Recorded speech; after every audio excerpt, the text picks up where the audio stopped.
নমস্কার বন্ধুরা, ক্ষণিকের অতিথি চ্যানেলে আপনাদেরকে স্বাগত জানাই। তো আজকে দেখে নেব, আজকের টপিক্সটা একটু আলাদা।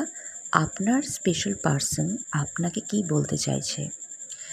এইটা ম্যাক্সিমাম ক্ষেত্রে এই রিডিংটি আজকে যারা সেপারেশনে আছেন বা কোনো কারণবশত যাদের মধ্যে একটু ডিস্টেন্স তৈরি হয়েছে তাদের ক্ষেত্রে প্রযোজ্য।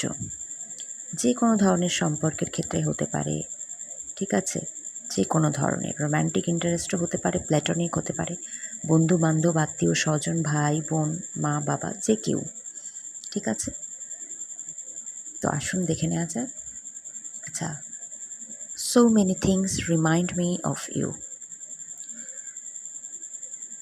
প্রচুর ছোটোখাটো জিনিসের মারফত আপনার কথা তার মনে পড়ে। We will be together again, আমরা আবার একসাথে হব, বা বলা ভালো আমাদের মধ্যেকার দূরত্বটা ঘুচে যাবে, এটা তার বক্তব্য। I knew exactly what I was doing. কোনো কারণবশত তার কোনো ব্যবহারের জন্য তিনি হয়তো আপনার কাছে accountability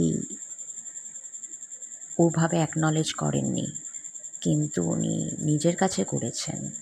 you speak to me through music, গানের মারফত যেন আপনি তার সঙ্গে কথা বলেন।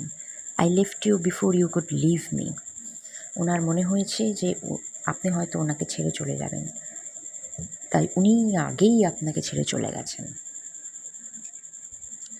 I am grateful for the spiritual lesson.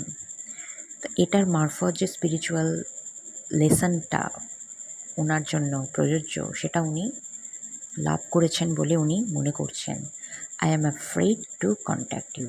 আমি মানে উনি আপনাকে কন্ট্যাক্ট করতে দ্বিধাবোধ করছেন। You don't know how hard it was to let you go.